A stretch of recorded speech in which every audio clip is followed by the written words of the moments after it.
প্রিয় দর্শক আসসালামু আলাইকুম। ইটি উইন্ডোর পক্ষ থেকে আপনাদের সকলকে স্বাগতম। আজকে আমরা ম্যাক্সওয়েল থিওরেম সম্পর্কে কিছু জানার চেষ্টা করব, আশা করি সাথেই থাকবেন।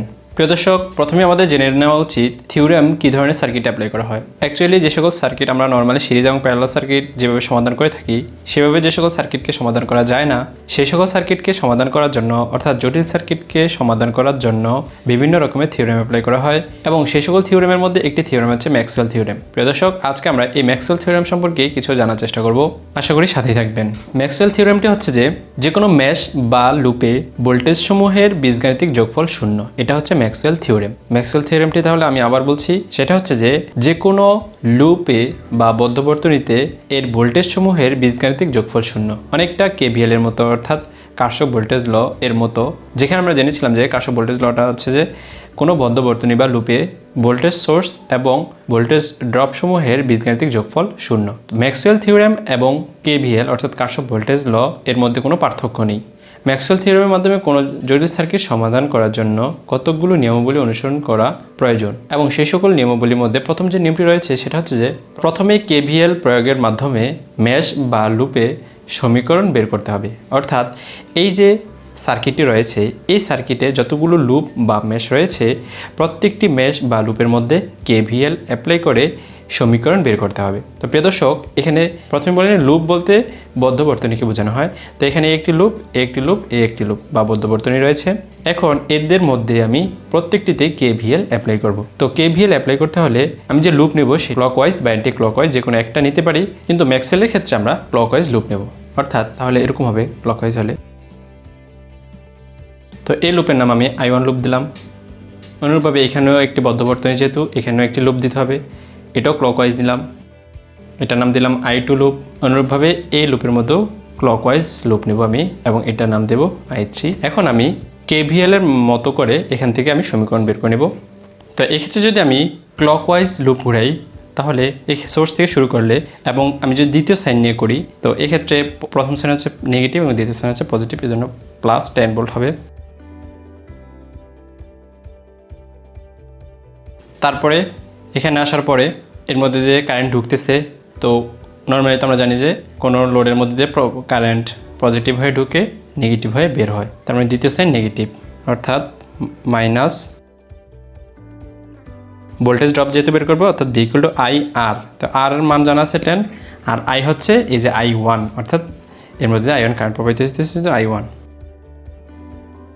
তারপরে এখানে আসলো, এখানে আসার পরে যেহেতু আমি এই লুপ ঘুরতেছি, তার মানে এদিকে নামবে। তো এখানে একটি লোড পাইছি আমি। এখন আমি 2 নং নিয়মাবলীটা দেখব, সেটা হচ্ছে যে যদি দুইটি মেশ কারেন্ট একই লোডের মধ্যে দিয়ে প্রবাহিত হয়, এই যে এই লোডটির মধ্যে দিয়ে এই কারেন্টও প্রবাহিত হইতেছে, আবার এই লুপের কারেন্টও এর মধ্যে দিয়ে প্রবাহিত হইতেছে, অর্থাৎ একটা লোডের মধ্যে দিয়ে একাধিক লুপের কারেন্ট প্রবাহিত হইতেছে যদি হয়, তখন যে মেশ ধরে করব, অর্থাৎ যে মেশ ধরে আমি এখন কাজ করতেছি, সেই মেশের কারেন্ট থেকে সাথে থাকা মেশের কারেন্ট বিয়োগ করতে হবে। অর্থাৎ এই মেশ ধরে যেহেতু আমি কাজ করতেছি, তো এই মেশ থেকে এর সাথে যে এই লোডের সাথে যে মেশ আরেকটি রয়েছে বা লুপ আরেকটি রয়েছে, সেটা বিয়োগ করতে হবে। অর্থাৎ এই I2 যেহেতু রয়েছে, তার মানে এই I2 বিয়োগ করতে হবে, অর্থাৎ এমন হবে তখন। এবং কারেন্ট কিন্তু নিচের দিকে নামছে, যেহেতু এই জন্য নেগেটিভ ভোল্টেজ ড্রপের সূত্র থেকে আমরা জানি ভি ইকুয়াল টু IR, এখানে আর হচ্ছে 1 ইন্টু I এর ব্যাপারে এই যে যেটা ধরে কাজ করব, সেটা থেকে যেটা সাথে থাকবে যে লুপের কারেন্ট, সেটা বিয়োগ করতে হবে, অর্থাৎ I1 মাইনাস I2। এখানে আসলো কারেন্ট। অনুরূপভাবে এখানে একই পদ্ধতি অবলম্বন করব। এখানেও যেহেতু এই লুপ ধরে কাজ করতেছি, তার মানে এই লুপ থেকে এবং এটার সাথে সংশ্লিষ্ট লুপ হচ্ছে এইটা I3 কারেন্ট, এটা বিয়োগ করতে হবে, অর্থাৎ তারপরে এখানে আসার পরে ইকুয়াল টু 0, অর্থাৎ সকল ভোল্টেজ সোর্স এবং ড্রপ এর বীজগাণিতিক যোগফল 0।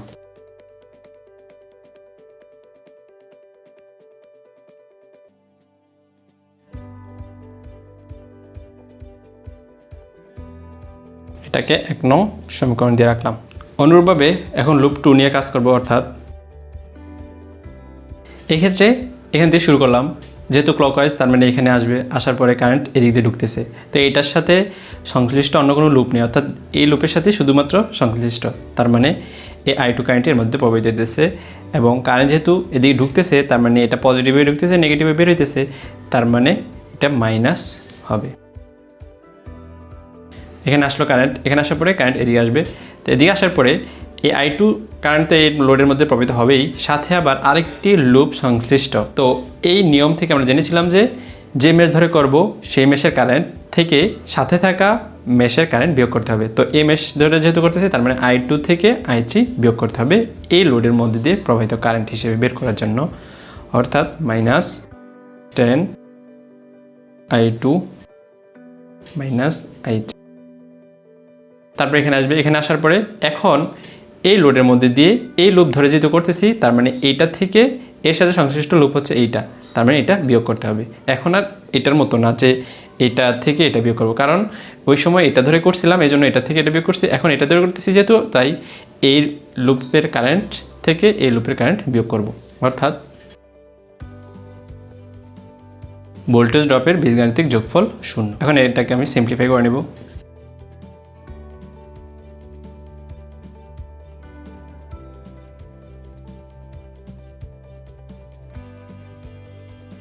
দুই নং সমীকরণ দিলাম এটাকে। অনুরূপভাবে 3 নং লুপের মধ্যেও একই পদ্ধতি অবলম্বন করে KVL অ্যাপ্লাই করব। এখান থেকে শুরু করি।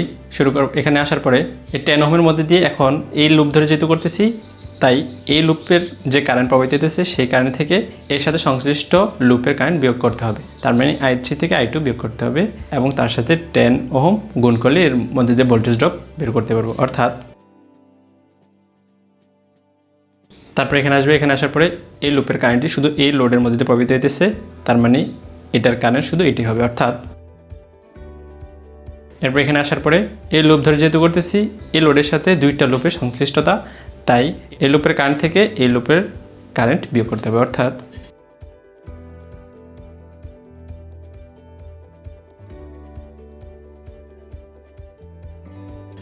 এটা ধরলাম 3 নং সমীকরণ।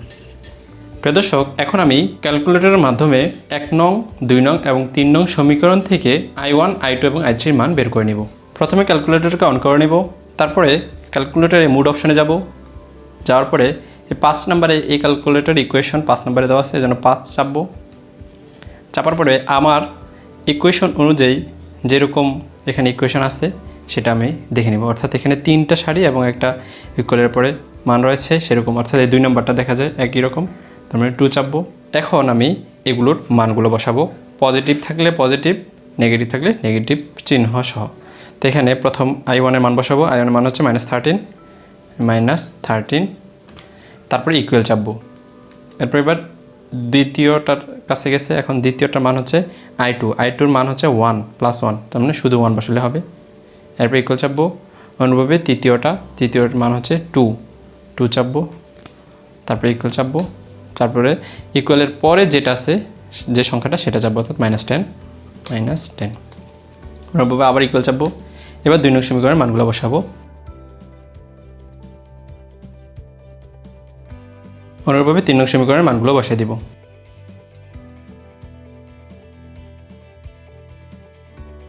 এখন ইকুয়াল চাপার পরে প্রথম যে মানটা আসবে সেটা হচ্ছে এখানে x মানে প্রথমটার মান, অর্থাৎ I1 হচ্ছে 0.87, অর্থাৎ লিখতে পারি 0.87 অ্যাম্পিয়ার। এরপরে আবার ইকুয়াল চাপবো y, অর্থাৎ দ্বিতীয় মানে I2 এর মান পাবো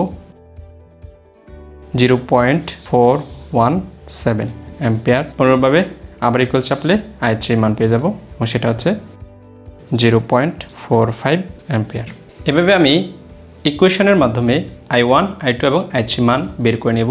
প্রিয় দর্শক, ম্যাক্সওয়েল থিওরেমকে কাজে লাগিয়ে কোনো জটিল সার্কিট সমাধানের তৃতীয় যে কৌশলটি বা নিয়মটি ছিল সেটা হচ্ছে যে যদি নির্ণয় কারেন্ট নেগেটিভ হয়, অর্থাৎ এই যে এখানে যে কারেন্টগুলোর মান পাইছি I1 এর মান, I2 এর মান এবং I3 মান, এই কারেন্টের মানগুলো যদি নেগেটিভ মানে আসতো, ঋণাত্মক মানে আসতো, এখানে তো পজিটিভ মানে আসতো সবগুলো, যদি ঋণাত্মক মানে আসতো তবে কারেন্ট এর দিক অ্যান্টি ক্লকওয়াইজ হবে। অর্থাৎ এই যে আমি যে কারেন্টের দিক যেই দিকে দিয়েছিলাম যদি নেগেটিভ হইতো তাহলে এদিকে নয় বরং তার বিপরীত দিকে, অর্থাৎ অ্যান্টি ক্লকওয়াইজ কারেন্ট প্রবাহিত হইতো। তো এখানে তো সবগুলো পজিটিভ আসছে এজন্য, অর্থাৎ এর দ্বারা বোঝা যাচ্ছে যে এখানে যেই দিকে কারেন্টের দিক দিয়েছি ক্লকওয়াইজ, আসলে কারেন্ট বা অ্যাকচুয়ালি কারেন্ট সেই দিকেই প্রবাহিত হইতেছে।